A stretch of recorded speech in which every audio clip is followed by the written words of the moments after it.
It's a well-established fact in both the Star Wars legends and canon continuities that the Galactic Republic was formed about 25,000 BBY. Throughout the following millennia, the Republic faced relentless competition from various Sith Empires, the Mandalorians, and many other threats. However, we often forget that life didn't begin with the Republic. Other formidable powers ruled and shaped the galaxy as we know it. In this video, I'm going to look at every major faction that ruled the galaxy before the Republic, from the Celestials to the Hutt Empire. As ever, I'll be drawing from both legends and canon timelines so you get the full picture. Let's get started. The Celestials are one of the most enigmatic powers in galactic history. There's still so much we don't know about these mysterious beings, but the reality is that we're not supposed to. The Celestials were ancient entities in the Force whose true nature was not intended to be understood by mere mortals. They were also able to influence the Force itself, with 3 known Celestials manifesting as immortal physical beings known as the Ones. I want to emphasize that these weren't the only Celestials, but they are the ones we encounter in canon and legends. The trio comprises the Father, the Son, and the Daughter. You're probably thinking that there should be a mother in this situation, right? That's where this gets very complicated. Fate of the Jedi Apocalypse explains how the son and daughter represented oppositional aspects of the Force. The daughter embodied light and harmony, while the son was death and chaos in a living form. Meanwhile, the father was the keeper of balance between these ever-feuding siblings. The father carried an incredible responsibility, which he alleviated by bringing a mortal servant into their family, who became known as the Mother. Everything was rosy until the mother became fearful that her family would abandon her as she aged, while they remained the same. She drank from the forbidden font of power, which granted her immortality, and swam in the pool of knowledge. However, this power overwhelmed her and corrupted her into a dangerous dark-side entity known as Abeloth, bringer of chaos. The family united to design Centerpoint Station, one of the most mysterious and dangerous artifacts in the galaxy. They became known as the Architects, and used the insectoid Kilix to build it, in exchange for which they gained the use of the Force. Fate of the Jedi Apocalypse dates this event back to 100,000 BBY. However, the collective memory of Thurut, the oldest of the Killik hives, claimed to have seen the Ones over 1,000,000 years before the Clone Wars. Centerpoint was essentially a space station with tractor beams that were powerful enough to move entire planets. The Ones used it to literally reshape the galaxy. They created the Maw, where they imprisoned Abeloth. Meanwhile, the new essential chronology explains that they also formed the Corellian system, the Hapes Cluster, and the Cathal Rift, amongst many other regions of the galaxy. However, the Essential Atlas claims that all evidence of the Celestials disappeared by 100,000 BBY. Pre-Republic specialists also believed that the Celestials were responsible for the hyperspace barrier, as a defense against external threats or possibly even the Rakata, while they also may have created the many space anomalies in the unknown regions. Arguably, they were the most powerful beings to ever exist, because they seeded worlds with life and molded the galaxy in their image. However, the Essential Guide to Warfare explains that in 35,000 BBY, the Rakata revolted and usurped the Celestials. Their fate remains uncertain and the subject of debate amongst Star Wars fans. Darth Plagueis mused that they may have merged with the Force to control its path. Maybe they were trapped inside the galaxy by their barrier, and the Rakata destroyed them. It's also possible that they used the barrier to escape and flee the galaxy. Well, the General has been making additions to his collection for several years now, and if you're anything like me, you've probably imagined what it could be like to own a saber yourself. So that's why I started my own store called Stickman Sabers, with a singular goal in mind. Make sabers that look amazing, being inspired by iconic designs but specifically built to actually duel with. No worrying about babying them, just pick them up and go ham. They're equipped with state-of-the-art pixel technology, giving off an incredibly bright light that will light up the darkest rooms out there. And obviously have that iconic hum, just feels right the moment you switch it on. And for a limited time, if you pick a collector's saber up, you'll also get 2 combat sabers for free. So, if you ever thought about starting your own collection, this is a pretty good place to start. Links in the description, and now, let's get back to the video. The Celestials remain somewhat of a mystery in canon, but the Ones definitely exist because we encounter them in the Clone Wars series. In the show, they're known as the Ones or the Mortis Gods. The Ultimate Star Wars claims that this planet may have been where the Force itself originated. Again, in the series, the family is immortal, but the son and the daughter may only live as long as their father endures. Before the Clone Wars, the father realized that he was dying, but learned that the Chosen One had been found. He knew that only the Chosen One could maintain the balance between his dark side-aligned son and his light side-aligned daughter. He lured Obi-Wan Kenobi, Anakin Skywalker, and Ahsoka Tano to Mortis. Ultimately, the father died after setting Skywalker several challenges and proclaiming him the Chosen One. In Star Wars Rebels, we learn of the existence of the World Between Worlds. Ezra Bridger successfully enters it after Lothal wolves guide him through a painting, while Darth Sidious tries and fails. Finally, in the Ahsoka series, we see Baylan Skoll approach statues of the Ones on Peridea, an extragalactic planet. This raises more questions about the nature of the Celestials and the Star Wars universe itself. The Celestials remain a powerful enigma, and were undoubtedly among the most powerful pre-Republic forces. The second major faction I want to discuss is the Kwa. According to the official Star Wars fact file, they were native to Dathomir, but there's also evidence that they may have been extragalactic. Yes, the same Dathomirian that became home to everybody's favorite evil Force witches. They were an ancient Force-sensitive Saurian species that stood 3 meters tall with cobalt blue skin. Despite being reptiles, they were actually warm-blooded. Kwa could also run at incredibly fast speeds. There's much detail about the Kwa in Star Wars lore, but we know they developed remarkable technology. They invented the Infinity Gates, which enabled instantaneous travel between different interstellar locations. The Dawn of the Jedi series reveals that the Kwa used what they called Power of the Cosmos to fuel their Infinity Gates. They accessed the gates through a star chamber with massive pyramidal star temples. These temples also contained traps for protective purposes, while inside each star chamber was a realm of infinity. This pocket dimension housed the central control station, which controlled the power of infinity. The Infinity Gates also allowed the Kwa to colonize and create a regional empire known as the Kwa Holdings. However, the Essential Atlas claims that around 100,000 BBY, this also brought them into conflict with the neighboring Gree Empire. This was mainly because the Kwa had access to super weapons like the Infinity Wave. According to the Star Wars comic book series, this was a power harnessed by the Infinity Gates that could direct enormous waves of energy across the galaxy. The Kwa could direct a shockwave toward a planet and suck it into infinity, unmaking all life and destroying all matter. One fascinating side effect of this was that hyperspace navigation across the entire sector would become impossible. In the junior novel, The Clone Wars Secret Missions 2, Curse of the Black Hole Pirates, a Witch of Dathomir attempts to use Infinity Wave against Coruscant to unmake the Jedi Order. Ultimately, Quinlan Vos intervenes and redirects it back at the temple from which the blast came. Another ancient species, there really isn't much information in canon or legends about the Gree Empire. We know from the Old Republic game that they were one of the earliest pre-Republic galactic governments, but they didn't have as much of an impression on the galaxy as the Kwa. However, the Kwa, the Gree, and the Killiks all served the Celestials at various points, with Kwa technology crucial to the Celestials' massive projects. Despite their 1,000-year war with the Gree, the Kwa were a benevolent species who shared their technology with the different cultures they encountered. However, both the Gree and the Kwa would fall foul of the Rakatan Infinite Empire. It was the Kwa who inadvertently empowered the Rakata by giving them access to Force-powered technology. This was ultimately their civilization's downfall. The Dawn of the Jedi series reveals that the Kwa arrived on the planet Lehan by about 35,000 BBY. They realized that the Rakata were powerful Force sensitives and uplifted them, but they failed to comprehend the dark nature of the Rakata, which was a civilization-destroying mistake. The Rakata became increasingly powerful and came to desire the Kwa's Infinity Gates. This led to a war between the two species on Lehan as the Kwa sought to destroy the Infinity Gate on the planet. The beleaguered Kwa increasingly sought to destroy or block access to the remaining Infinity Gates across the galaxy to delay or prevent the Rakata from conquering elsewhere.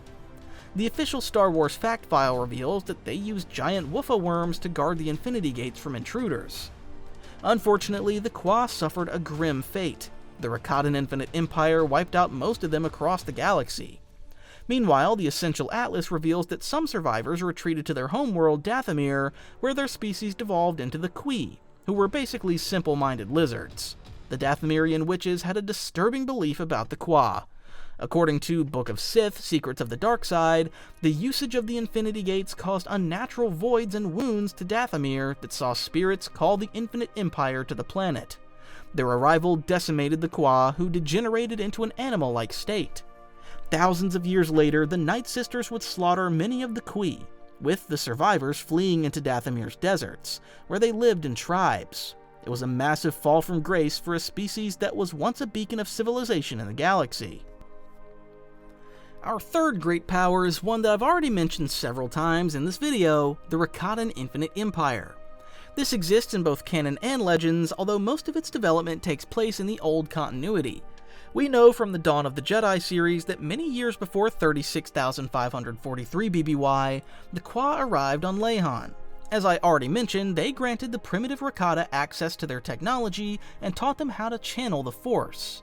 However, the Rakata were a cannibalistic species and had no interest in following the Qua's teachings about using the Force in a balanced manner. Eventually, the Rakata usurped the Qua and began conquering other planets and sectors in the unknown regions before expanding into the eastern sections of the galaxy by about 35,000 BBY. They specifically targeted worlds that were rich in the Force, enslaving their populations. Their vile technology allowed them to manipulate Force users, inducing fear and hatred. The Rakata also used their Force-sensitive slaves to power their ships by placing them in machines that converted their emotions into dark side energy. The Essential Atlas says that the Rakatan Infinite Empire reached its zenith around 30,000 BBY. This was a truly grim time for the galaxy that lasted for literally thousands of years before the dawn of the Republic. Any fan of Knights of the Old Republic will remember the Starforge. This was the Rakatan Infinite Empire's most infamous contribution to the galaxy. Basically, it was a giant automated space station that could churn out unlimited ships, droids, and war materials. The Starforge drew energy and matter from a nearby star and combined with the power of the Force. During this period, the Rakata also came to be known as the Builders, and drew slaves from many planets including Corellia, Coruscant, Kashyyyk, and Duro to construct their superweapon. Eventually, the Starforge became a notorious tool of dark-side power because it became infused with the unwholesome energies of the Rakata species themselves. The Rakata also introduced a terraforming machine to Kashyyyk's surface because they wanted to manipulate their iconic Roshir trees. However, in 33,598 BBY, their computer lost contact with the Rakata, and over 200 years later it malfunctioned, causing the hyper-accelerated growth of the Roshir trees. Terraforming was a regular part of the Rakatan playbook as they unleashed devastation across the galaxy. The Star Wars Old Republic Codex explains that the Infinite Empire linked 500 Force-rich worlds across the galaxy at its peak. They used slaves trained as Force Hounds whose dark side powers enabled them to locate planets strong in the Force. One of these even made it to the isolated world of Tython, home of the mysterious Jedi cult. However, his dark presence triggered a Force storm on the planet, and the Jedi quickly confronted him, preventing him from returning to the Rakata. Their Rakata were cannibalistic, consuming entire slave corps and even members of their own species. They drove back the Qua and the Gree, conquering most of the galaxy. However, they did face a serious threat in a marauding horde of aliens known as the Eshka, who raided planets across the galaxy, massacring entire populations and wreaking devastation.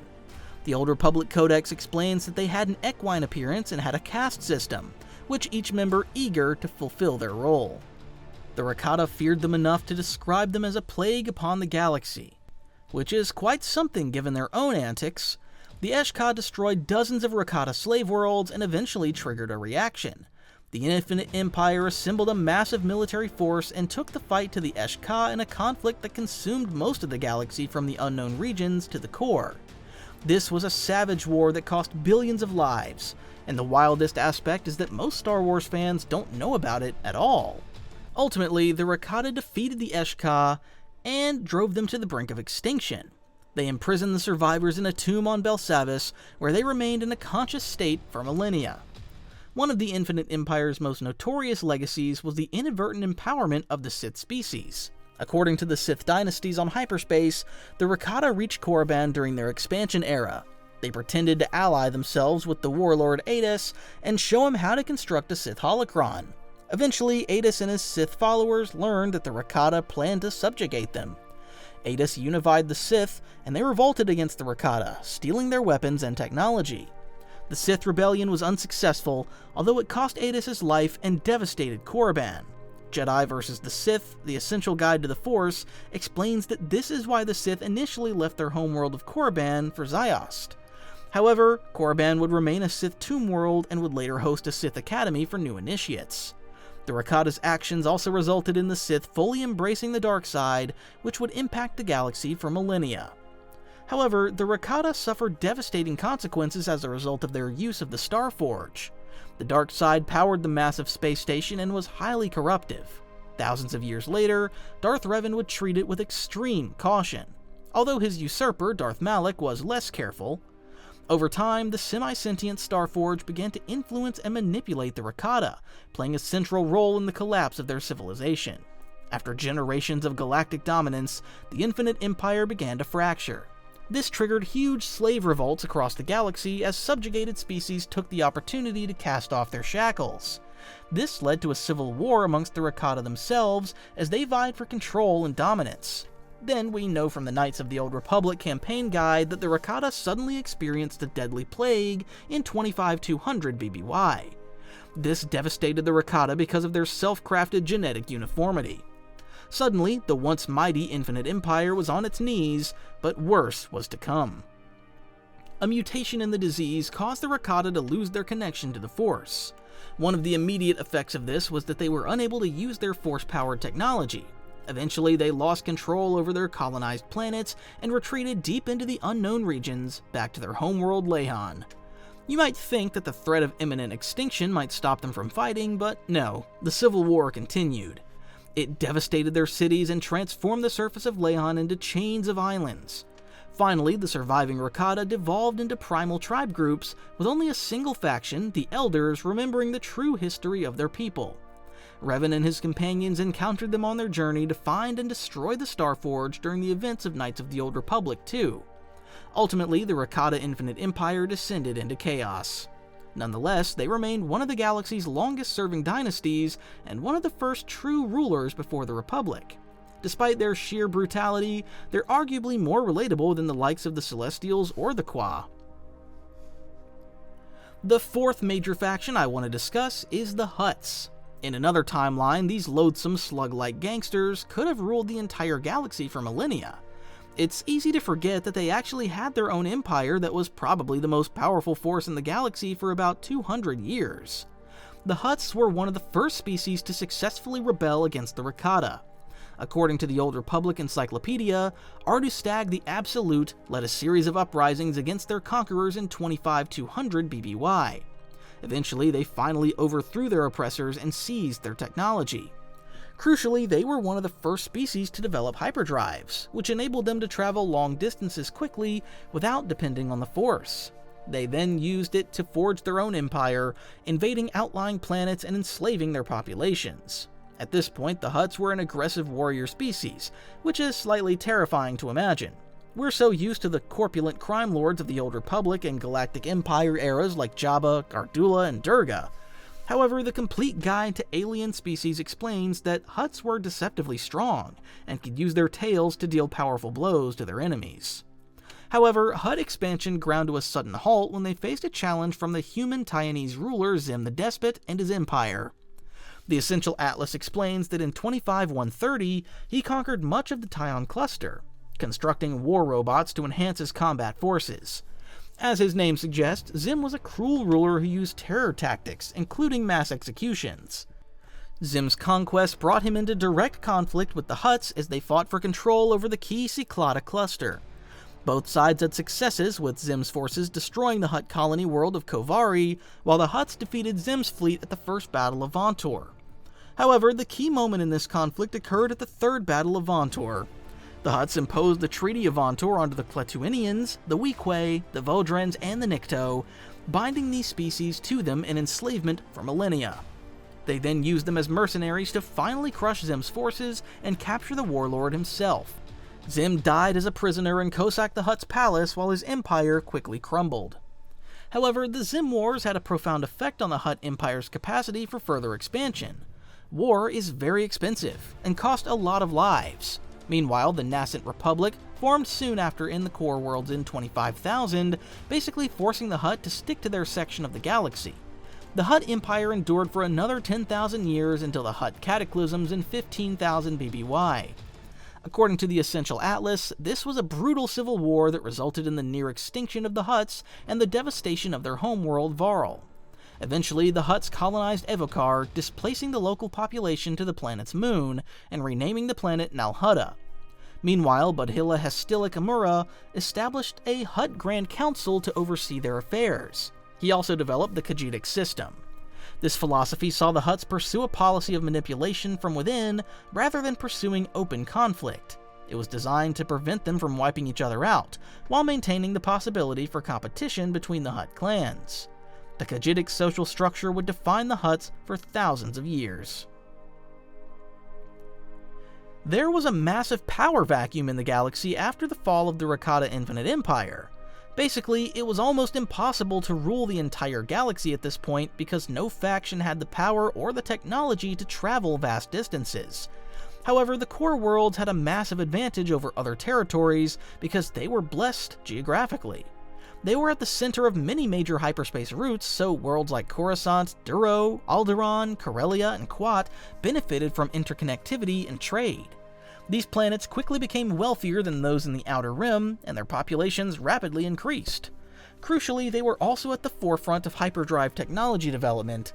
This enabled them to explore and colonize other worlds, increasing their power, wealth, and influence. The Essential Atlas explains that it was probably the Devaronians who were the first to create primitive hyperdrives. However, these tumble drives were dangerous systems compared to what came later.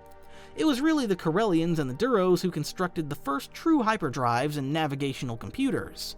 This democratized hyperdrive travel and changed the landscape of the galaxy forever. Corellia was one of the significant planets of this period. I mentioned earlier how the Celestials may have used Centerpoint Station to place it in its orbital position. Later, Corellia, like thousands of other planets, became a slave world of the Rakata Infinite Empire. However, the new Essential Chronology explains how they successfully rebelled after a great plague afflicted the Rakata. Then the Corellians spent the next 200 years manipulating Rakatan hyperdrive systems so they would work without the Force. This led to the invention of the standard hyperdrive in 25,053 BBY, and enabled Corellia to become a regional powerhouse as well as one of the core founders of the Republic. Star Wars Gamer 2 explains that the Corellian Engineering Corporation predated the Republic. This consortium of the planet's finest shipbuilders and designers helped establish the planet at the forefront of the shipbuilding industry for over 25,000 years. We often overlook the Duros, but they were one of the key species of this period and became founding members of the Republic. The Rakatan Infinite Empire had wreaked havoc on their planet before the Duros rebelled in 25,200 BBY. Sons of Fortune explains that they then joined the Herglic Trade Empire, which was the most powerful government in the core during this period. However, there isn't much information about this imperial power. The Duros were always interested in space travel and managed to reverse engineer Rakatan hyperdrive technology independently. Although they colonized several worlds, including Neimoidia, the Duros never sought to dominate the entire galaxy. It wasn't in their species' nature to be conquerors, although they would be influential players when the Republic eventually officially formed. I want to spend a little time on Coruscant too, because it was one of the most important planets of the Republic era, serving as the galactic capital. The sourcebook Coruscant and the Core Worlds explains that the de jure center of the galaxy, with the coordinates literally being 0.00 or 000, the Essential Guide to Warfare explains that Coruscant's original name was Notron, and that its history stretched back over 20,000 years. Originally, it was home to two indigenous species, the Tong and the Gel, the ancestors of modern humans. The two species fought a fierce war, with the Gel emerging victorious as they drove the Tong off-world. The Tong went to the planet Rune before eventually adopting Mandalore as their new homeworld. Eventually, the Gel evolved into humans and renamed the planet Coruscant. According to the Old Republic Codex, the Gree helped develop the planet's early infrastructure, and by 90,000 BBY, the galactic city began to emerge. Coruscant's population began to swell, and it became a technological hub, developing the first atmospheric scrubbers, recycling plants, and delivery pipelines. It was at the forefront of innovation and quickly became one of the most influential planets in the core. However, everything came crashing down around 30,000 BBY when the Rakata Infinite Empire conquered Coruscant and enslaved the human populace. However, the opportunistic humans also learnt from the Rakatans and developed sleeper ships. These vessels were capable of faster-than-light travel via rudimentary dimensional drives, while they kept their occupants in a state of suspended animation.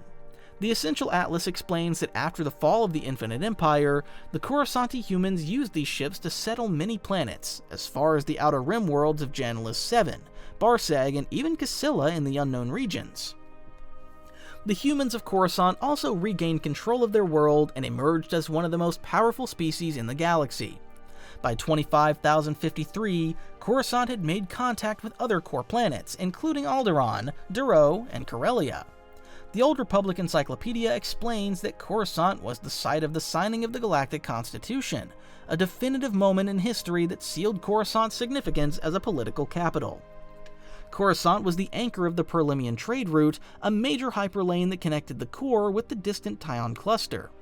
It was also at the intersection of the Parlemian and the Spin, another hyperlane that wrapped around the deep core from Metelos to Corellia. Nevertheless, despite Coruscant's many advantages, it wasn't a guarantee that it would become the most influential planet in the galaxy. The Tyon cluster was a significant competitor as human colonists developed a warlike society. The Essential Guide to Warfare explains how the Tyonese launched assaults along the Perlemian trade route and even bombarded Coruscant in a war between 24,000 and 23,900 BBY. Coruscant also had jealous rivals within the core, including the most notorious example, Alsacan. Alsacan would attempt to usurp Coruscant as the Republic's capital 17 times between 17,000 and 3017 BBY. Lastly, I want to talk about the Jedi Order. This ancient organization was the forerunner of the Jedi Order and emerged on Tython millennia before the rise of the Republic.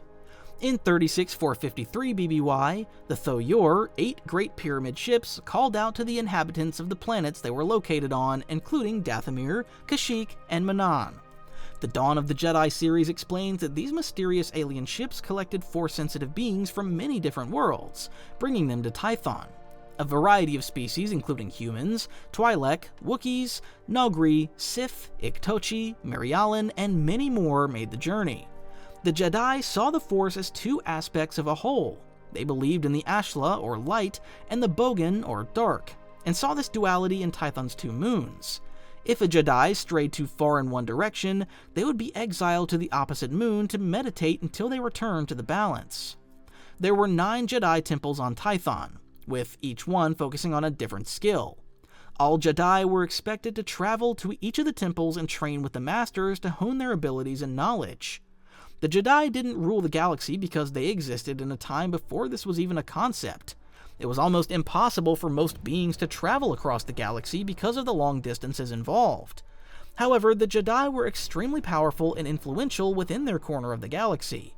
They provided services to outlying planets in the Tython system, but their existence became a thing of legend. In 25805, Queen Hadia of Shikawa launched a series of campaigns against Tython in the Despot War. Both sides suffered huge casualties, but the Jedi emerged victorious and restored balance to Tython. The next threat they faced was the Rakatan Infinite Empire. In 25793 BBY, the Rakata invaded the Tython system with the intention of conquering the Jedi world. The Rakata believed that they could reverse their gradual loss of the Force by gaining control of the Infinity Gate, which they believed to be present on Tython. The Jedi refused to submit and allied themselves with the forces of the settled worlds, defeating the Rakatan invaders. 10 years later, in 35783, the Jedi faced chaos from within. 2 splinter groups emerged, with one side holding the Ashla, or light, as the main power of good in the universe. Meanwhile, the other found power only in the Bogan, or darkness. The Lightsiders founded a new order called the Jedi that focused on helping the weak and those in need. The Old Republic databank explains how the subsequent Force War wreaked destruction across Tython. Eventually, the Jedi would establish a new colony on Ossus well before 25,000 BBY. Ossus was originally known as Edux while it was under the control of Zim the Despot. The New Essential Chronology explains that it was on Ossus where the Jedi developed the concepts of the living and unifying Force. Finally, around 24953 BBY, Republic scouts explored the newly established Perlemian trade route and landed on Ossus. They encountered the Jedi Enclave and invited its leader, Master Han Tiar, to tour the Republic. After his return, the Jedi agreed to become defenders of this young political movement because it aligned with their belief system. Obviously, the Jedi and their successor Jedi didn't exactly rule the galaxy before the Republic. However, they were extremely influential in their section of the universe, and nobody was able to assert control or dominate them despite their best efforts. It's also fascinating to speculate what would have happened if the dark side won the Force Wars. We would be looking at an extremely different timeline that could have prevented the Republic from ever forming. Meanwhile, the Jedi would play a crucial role in the Republic's 25 millennia history, defending it and at times even threatening its very existence.